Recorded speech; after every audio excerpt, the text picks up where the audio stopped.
There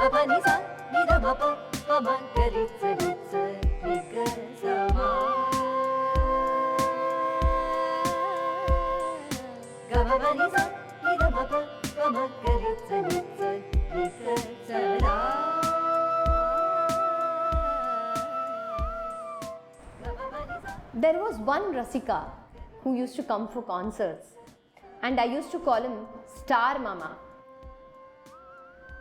Why did I call him Star Mama? I'll tell you in a bit.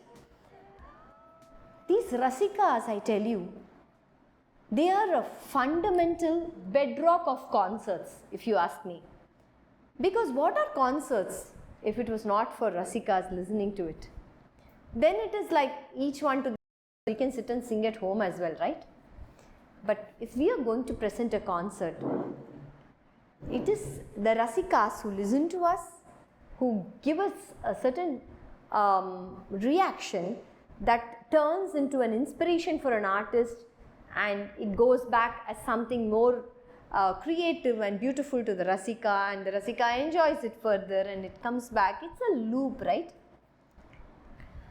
I must have been 7 or 8 when I started listening to concerts, but I have this vivid memory of my father getting the Krishna Gana Sabha season pass when I was around 9. He would drop me there every evening, and it was the last row, you know, the least minimum. So we could get one pass, so he dropped me off, and I used to go and sit in the middle and take in all the concerts. There was this old Tata who sat next to me. I came from a non-musical background, so it was very tough for me to identify all ragas and to understand exactly what was going on stage. But this Tata was a veteran, I tell you. He realized within 2 songs that I did not know much. Then he said, "Hey, Konanda, inge va, nee en pakkathula ukanduko." And then he would quietly whisper into my ears, "Ketiya, idudha edukula kampodi paadindu irukka. Paari enna varaporudhu paakalam." Appdinu. Then there would come a Neraval and he say, "Idukku da Neraval theriyuma?" Appdinu. So in a way, that Tata was also my guru. He was my guru for teaching me how to listen to concerts. And that kind of verve with which he heard concerts, it was contagious.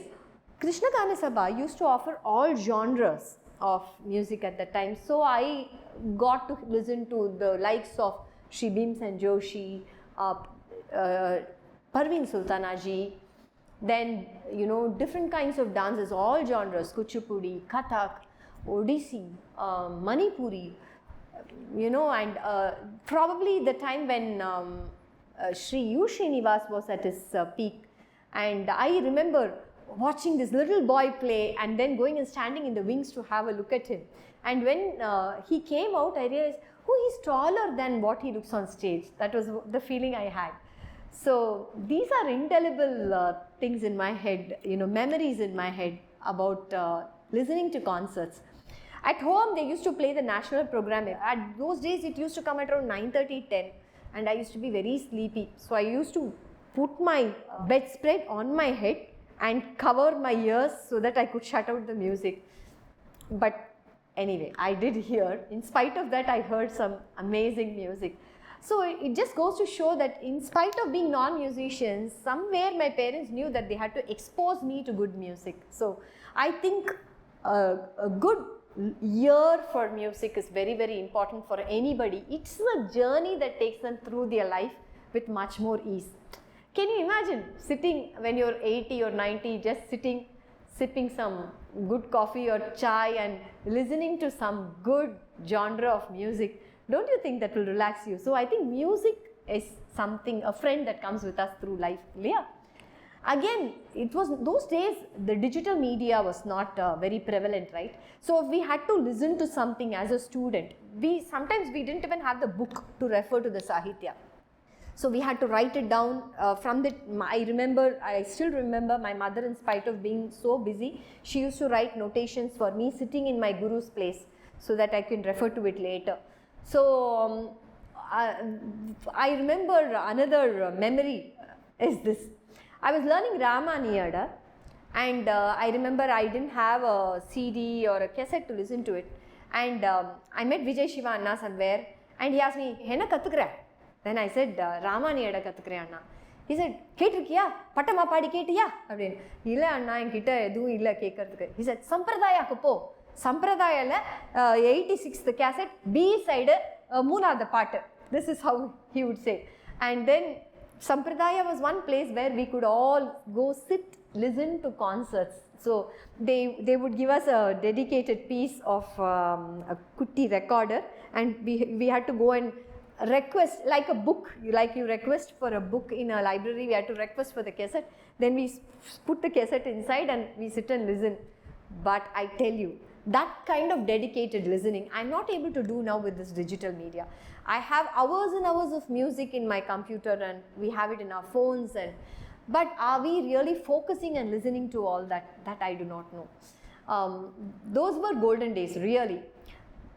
Sampradaya and all the workshops they used to conduct there. Indian Fine Arts and Rani Site Hall was very close to our home, so I used to take the cycle and go and listen to legdems there. Not that I understood everything that was going on in the legdem, but being in a legdem was something cool at that time. So we used to go, and you know, I've heard so many legdems by Sri Veena Balachandar sir, Vedavalli Amma. I still remember one legdem by her, Sanskritam compositions of Tyagaraja Swami. You know, those were the days. And then slowly expand, listening to across the city, going to I've heard so many of our young star performers' first concerts across the city.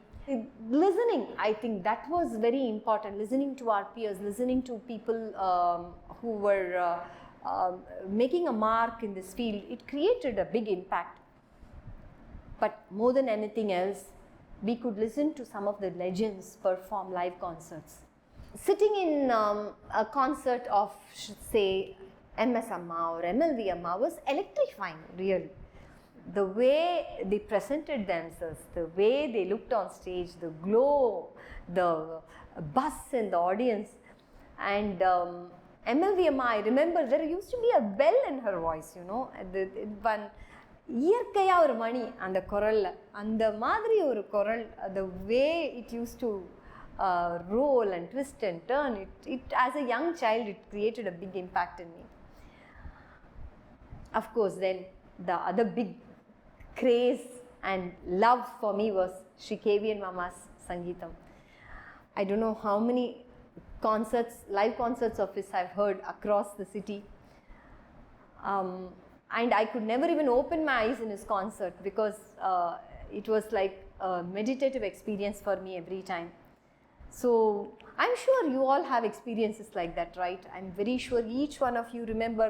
There might be a raga that you remember. I remember a Kiravani that he sang once in Nardagana Sabha, unforgettable experience. Similarly, one Krishna Gana Sabha concert, I remember Sri Omiyalpuram Shivaraman Mama accompanying Sri K.V. Narayan Swami sir. What an electrifying Tani that was, amazing Tani Avartanam. At the end of the Tani Avartanam, everybody was so involved, we were all looking at UKS Mama, and I remember it was Sri Ramanujacharlo on the violin.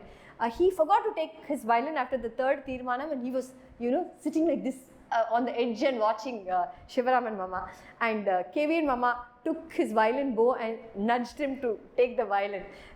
These are some memories. I'm sure all of you have memories like that about your favorite artists. You have memories about Trithis you heard, Swaras and Tirmanams. I think Rasikatvam is very important for everybody. In fact, I recently saw one concert of Semungudi Mama's, a video concert where MS Amma is in the audience, and the way she is listening to that concert, it is such a cute expression she has on her face. It's like she's following every moment of that concert. So I think a musician has to first be a Rasika. So by this time, my listening experience had widened quite a lot, and I started noticing other Rasikas, some of them putting loud talam, some of them probably guessing the raga wrong but making an announcement. Sometimes it would be somebody randomly singing behind me, trying to join, I don't know. I'm sure as Rasikas now you encounter such people where you're listening to two concerts at the same time, one on stage and one next to you. I've also been subject to that sometimes. But I guess it's very thrilling for any Rasika. When they know the song especially, they have this temptation of wanting to join. Some of these Rasikas, then they would get up for the Taniyavartanam and go. It used to upset me even as a listener, and it upsets me even more now as a musician. I keep wondering, why can't they plan themselves? If they really want to get up and go, they can plan it before the song, or at least, not offend the percussionists. They can wait for the Taniyavartanam to get over. It's not a break for them to get up and go, right? So I think these kind of things should change, and hopefully in the next generation things will change. Rasikatvam is something, being a Rasika is a lot of commitment. As a musician now, I can really truly appreciate when a Rasika leaves the comfort of their home and comes and sits in a concert, because I have done that so many times. I know the effort it takes to come there, to sit, encourage the musician. If it is a youngster, to encourage them, to clap, applaud them, to appreciate them so that they can,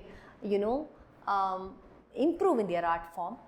And I think it requires a lot of affection on the part of a Rasika to come and sit and listen, and then to come and tell the performer that they enjoyed this, that, about a concert. So I think it's very, very important that the live concert experience, that is felt. It is one thing digitally sitting and listening at home, but nothing, believe me, can replace a live concert, either for you or for the musician. Whatever we musicians upload digitally, they do help, of course. Like probably the series I'm doing now, or a Carnatic journey. It's a supplement that helps you understand and appreciate a live concert. Live the experience of a live concert when you get the opportunity, don't miss it. Now back to Star Mama. He belonged to Semmangudi, so he was very proud about that. He used to come and say, "Unak theriyuma, en ooru Semmangudi. எனக்கு வந்து சங்கீதம் தான் என் உயிர், ரத்தமே கிடையாது, எனக்கு ஊசி போட்டு பார்த்தா சங்கீதம் தான் வரும்" அப்படி சொல்லுவார். So he used to come and say, when I started performing, we were youngsters and many of us, he used to come and tell us, "Gayathri, இங்கே வாமா, உனக்கு நான் ஓவரால் கச்சேரிக்கு 5 ஸ்டார் போட்டேன், 5 போட்டேன் போ." "மாமா, தேங்க்யூ ஸோ மச். நெரவலுக்கு 4 ஸ்டார்மா, உன்னோட பந்தூராளிக்கு நெரவல் பாடின பற்றியா, 4 ஸ்டார் போட்டேன் உனக்கு. ஸ்வரத்துக்கான 3 தாமா போட்டேன்." "ஏன் மாமா 3 தான்? சவுக்க காலம் பாடலையே, நேல மேற்காலம் பாடிட்டியே," he used to say. So these were the kind of Rasikas we had, who were so much into the concert and who started helping us when we started emerging as performers. So we can never forget such great Rasikas. Rasikas are really the bedrock of live concerts, and if it was not for the Rasikas, what is the fun and excitement of a live concert, isn't it? That Rasikatva about everything. It need not even be a musician. It could be art, it could be nature, it could be the smile of a child, it could be a bird's cry, it could be any art, it could be a kolam, it could be a mandala art, it could be a sculpture. I think to be able to appreciate is something very unique to mankind, right? So I think music really helps us that way, to help us appreciate so many things in life, about nature. If you are in a mountain, how to appreciate that, the stillness. Even in stillness there's music, isn't it? While you think about this and your experiences as a Rasika, and about all the fun Rasikas who you saw around you, keeping you in that thought, meet you in the next episode. Musically yours. Gama